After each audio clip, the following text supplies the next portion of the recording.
ব্রেকফাস্টে কি বানাবেন ভেবে না পেলে এই নাস্তাটা একবার বানিয়ে দেখতে পারেন। ভীষণই মুচমুচে আর মুখরোচক হয়, বানানো খুবই সহজ। ঘরে থাকা কয়েকটা উপকরণ দিয়ে এটা বানানো হয়ে যায়। নমস্কার, আমি অর্পিতা আর আমার চ্যানেলে আপনাদের সকলকে স্বাগত। আশা করছি আপনারা সবাই ভালো আছেন, সুস্থ আছেন। আসুন তাহলে শুরু করা যাক আমার আজকের এই ব্রেকফাস্ট রেসিপি।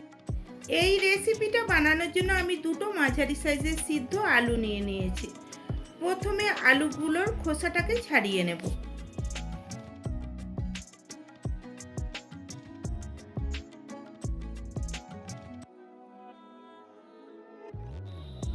আলু দুটোকে ছাড়িয়ে নেওয়া হয়ে গেছে।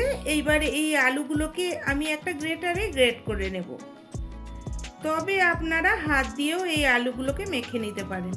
সেক্ষেত্রে আলুর যেন কোনো রকম বড় দলা এর মধ্যে না থাকে, সেদিকে একটু খেয়াল রাখবেন।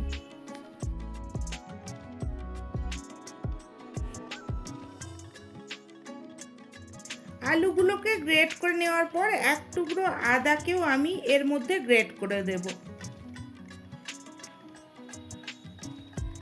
আদাটাকেও গ্রেট করে নেওয়া হয়ে গেছে। এবার আমি এর মধ্যে দিয়ে দিলাম 1 চা চামচ চাট মশলা।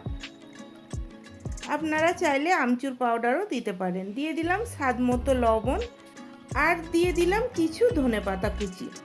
তবে ধনেপাতা আপনারা এর থেকে বেশি করেও দিতে পারেন।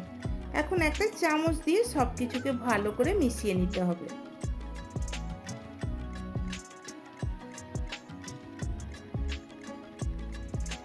অপর দিকে গ্যাস অন করে একটা কড়াই বসিয়ে দিয়েছি আর কড়াইয়ের মধ্যে দিয়ে দিলাম 2 টেবিল চামচ সাদা তেল। তেল গরম হয়ে যাওয়ার পর আমি এর মধ্যে দিয়ে দিলাম 1/2 চা চামচ কালো সর্ষে। সর্ষেটাকে কয়েক সেকেন্ড ভেজে নেওয়ার পর দিয়ে দিলাম 1/2 চা চামচ গোটা জিরে। জিরে দেওয়ার পরেও আবারও কিছুক্ষণ ভেজে নেওয়ার পর এর মধ্যে আমি দিয়ে দিলাম কিছু কারি পাতা কুচি।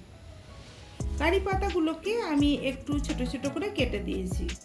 কারি পাতা দেওয়ার পরেও আবারও একটু নাড়াচাড়া করে ভেজে নিলাম। তবে ফোড়নগুলো যেন পুড়ে না যায়, সেদিকে একটু খেয়াল রাখবেন। এরপরে আমি এর মধ্যে দিয়ে দেব 2 কাপ জল।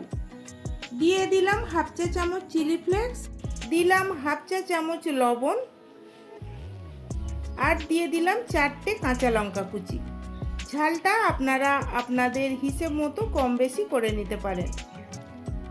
জলটা সামান্য গরম হয়ে গেলে আমি এর মধ্যে দিয়ে দেব 1 কাপ সুজি। জলকে খুব বেশি গরম করে সুজি দিতে যাবেন না, তাহলে কিন্তু সুজি দলা পাকিয়ে যাবে। কেননা সুজি খুব তাড়াতাড়ি ঘন হয়ে যায়। এইভাবে অল্প অল্প করে সুজি দিয়ে এইভাবেই মিশিয়ে নিতে হবে। দেখুন সুজিটা দেওয়ার সঙ্গে সঙ্গে কিন্তু কতটা ঘন হয়ে গেছে আর জলটাও অনেকটাই টেনে নিয়েছে।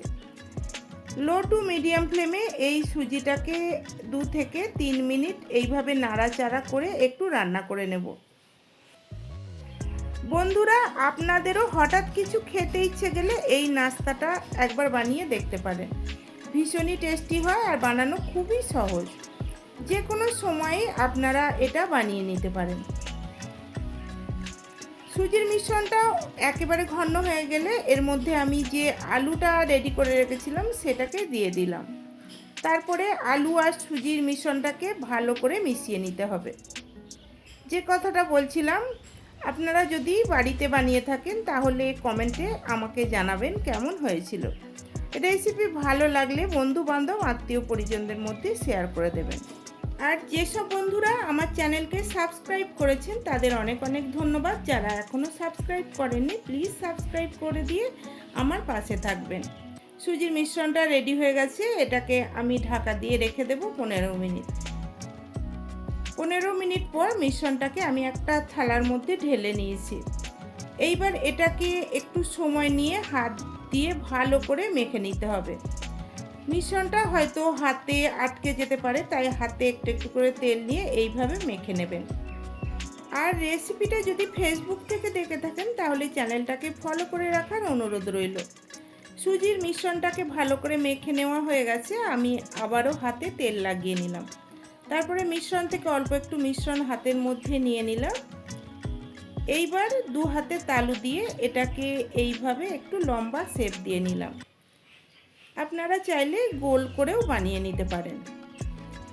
একটা বানানো হয়ে গেছে, এইভাবে আমি বাকিগুলোকেও বানিয়ে নেব।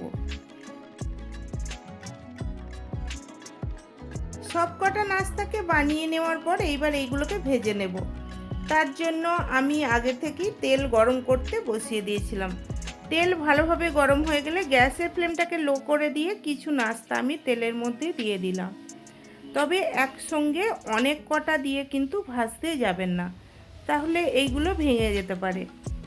গ্যাসের ফ্লেমটাকে লোতে রেখে এই নাস্তাগুলোকে একটু সময় নিয়ে ভেজে নিতে হবে, যাতে নাস্তাগুলো কুরকুরে হয়। হাই ফ্লেমে কিংবা মিডিয়াম ফ্লেমে নাস্তাগুলো ভাজতে যাবেন না, তাহলে এগুলো কুরকুরে হবে না। আর বন্ধুরা, আপনারা এই নাস্তা বানিয়ে বাড়িতে কোনো গেস্ট এসে গেলেও সার্ভ করতে পারেন। বাড়িতে তো এইসব উপকরণগুলো আমাদের থেকেই থাকে, আর বানানোও তো দেখলেন কতটাই সহজ, ঝটপট বানানো হয়ে যায়। নাস্তাগুলো আমার ভাজা হয়ে গেছে, দেখুন এর গায়ে খুব সুন্দর গোল্ডেন ব্রাউন কালার এসে গেছে। এগুলোকে আমি তেল থেকে তুলে নিলাম, আর এইভাবে আমি বাকি নাস্তাগুলোকেও ভেজে নেব। সবকটা নাস্তাকে ভেজে নেওয়া হয়ে গেছে, এটাকে আমি সার্ভ করব বাদামের চাটনির সাথে। তবে আপনারা টমেটো সসের সাথেও এটা খেতে পারেন। চাটনির রেসিপি যদি আপনারা পেতে চান তাহলে আমাকে কমেন্টে জানাবেন, আমি ডেসক্রিপশন বক্সে দিয়ে দেব। এবার আমি দেখাবো এগুলো কতটা কুরকুরে হয়েছে। আওয়াজটা শুনেই হয়তো আপনারাও বুঝতে পারছেন।